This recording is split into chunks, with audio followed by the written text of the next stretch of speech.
ኢትዮጵያውያን አትሌቶች አሁንም ማሸነፋቸውን ቀጥለዋል። ጽጌ ድጉማ ታላቅ የሆነውን ታሪክ ጽፋለች። ቅዳሜና እሁድ በተደረጉ ውድድሮች በቻይና፣ በአሜሪካ፣ በተለያዩ የአረብ ሀገራት ኢትዮጵያውያን አትሌቶች አሸናፊ ሆነዋል። ይሄንን የኢትዮጵያውያን አሸናፊነትን የእንኳን ደስ አላችሁ መልእክትን አስቀድመን እንነግራችኋለን። በሌላኛው መረጃችን የ10,000 ሜትር ኢትዮጵያውያን ሯጮች አደጋ ተጋርጦባቸዋል። ከውድድር ውጪ ሊሆኑ እንደሚችልም እየተነገረ ነው። ምን ተፈጥሮ ይሆን ትሰሙታላችሁ። በሌላኛው ጉዳያችን የአትሌት ጽጌ ድጉማ ድንቅ የተባለውን አሸናፊነት እንነግራችኋለን። ሁሉንም የምንነግራችሁ ከሁሉ ስፖርት ነው። ላይክ፣ ሼር፣ ሰብስክራይብ እያደረጋችሁ ከኛ ጋር መሆን ትችላላችሁ። በመጀመሪያው መረጃችን ነው የምንለው በዳይመንድ ሊግ የሴቶቹ 800 ሜትር ጽጌ ድጉማ አሸናፊ መሆን ችላለች። ጽጌ ድጉማ በሞሮኮ ራባት በተካሄደው የዳይመንድ ሊግ ውድድር ነው በ800 ሜትር ማሸነፍ የቻለችው። ከባድ ፉክክር በተደረገበት በዚህ ውድድር ጽጌ ድጉማ ውድድሩን ለማጠናቀቅ 1 ደቂቃ ከ57 ደቂቃ ከ42 ሰከንድ ፈጅቶባታል። ቀዳሚ ሆና ውድድሯንም ጨርሳለች። እንኳን ደስ ያለሽ እንኳን ደስ አለን ልንላት እንወዳለን። በሌላኛው እዛው ራባት በተካሄደው የ3000 ሜትር የሴቶች የሩጫ ውድድር ኢትዮጵያውያኑ አትሌቶች ተከታትለው ገብተዋል። እጅጋየሁ ታዬ፣ አለማየሁ እንዲሁም በቂቱ ተከታታይ ደረጃዎችን በመያዝ ነው ውድድራቸውን ያጠናቀቁት። አሸናፊነቱ ግን የተያዘው በኬንያዊቷ አትሌት መሆኑ ብዙዎችን እያስቆጨ ይገኛል። ሊማ ፔሩ ላይ በተካሄደው ውድድር ደግሞ ኢትዮጵያውያን አትሌቶች በሴቶቹ የአሸናፊነት ክብራቸውን ማስጠበቅ ችለዋል። በወንዶቹም ቢሆን አልተረቶም። አረንጓዴው ጎርፍ ተደግሟል። ከሴቶቹ እንጀምራለን። አበራሽ ደምሴ በአንደኝነት ውድድሯን አጠናቃለች። የሀገሯ ልጅ ዘሪቱ በሁለተኝነት ውድድሯን አጠናቃለች። ሌላኛዋ ኢትዮጵያዊት አትሌት ደግሞ በሶስተኝነት ውድድሯን ማጠናቀቅ ችላለች። አበራሽ ውድድሯን በቀዳሚነት ለማጠናቀቅ የፈጀባት ደቂቃ ማራቶኑን ለመፈጸም 2 ሰዓት ከ28 ደቂቃ ከ28 ሰከንድ ሆኖ ነው የተመዘገበው። አጸዴ ባይሳ ደግሞ በሁለተኝነት በውድድሩ ላይ ስትነግስ የፈጀበት ሰዓት 2 ሰዓት ከ28 ደቂቃ ከ31 ሰከንድ ሆኗል። ዘሪታ ሶስተኛ ሆና ነው ውድድሯን ያጠናቀቀችው። በቻይና በተደረገው በተመሳሳይ የማራቶን ውድድር ጌትነት ሞላ በአንደኝነት ውድድሩን ሲያጠናቅቅ ልዑል ገብረስላሴ በሁለተኝነት ውድድሩን አጠናቋል። ጌትነት ውድድሩን ለማጠናቀቅ 2 ሰዓት ከ11 ደቂቃ ከ45 ሰከንድ ፈጅቶበታል። ልዑል ገብረስላሴ 2 ደቂቃ ከ11 ደቂቃ ከ50 ሰከንድ ሆኗል ውድድሩን ያጠናቀቀበት ሰዓት።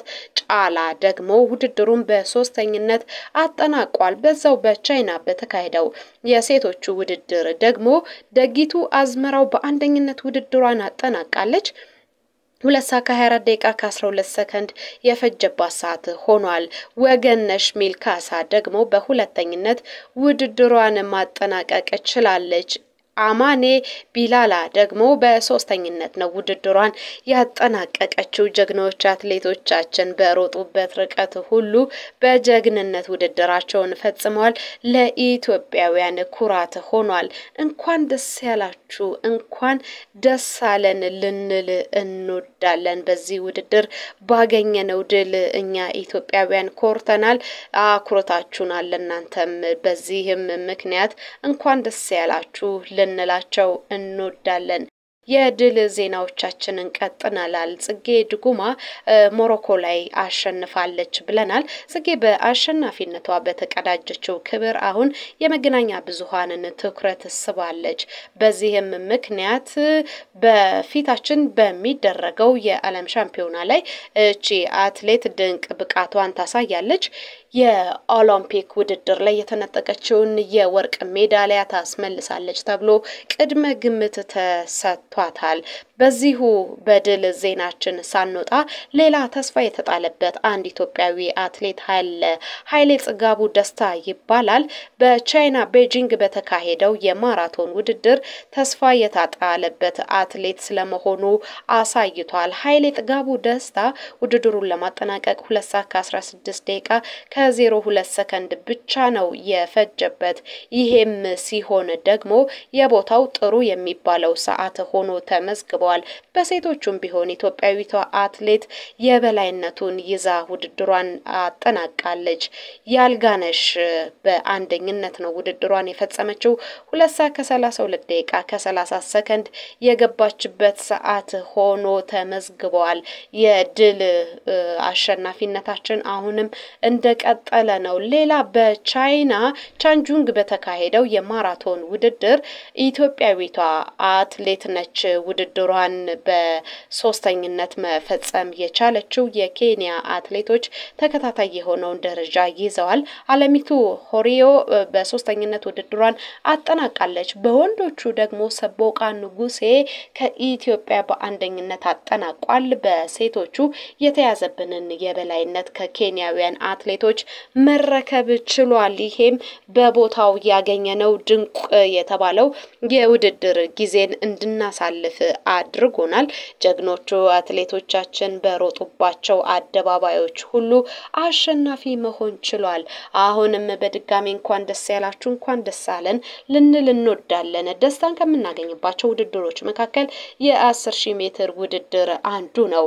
አሁን ግን ይህ የ10000 ሜትር ውድድር ጥላ ያጠላበት ይመስላል። የ10000 ሜትር የማጣሪያ ውድድር በውጭ ሀገር መደረጉ ለኢትዮጵያውያን ትልቅ ፈተና ሆኗል እየተባለ ነው። ተጠቃሚ የሚያደርገውስ ማንን ነው የሚል ጥያቄ እያስነሳ ይገኛል።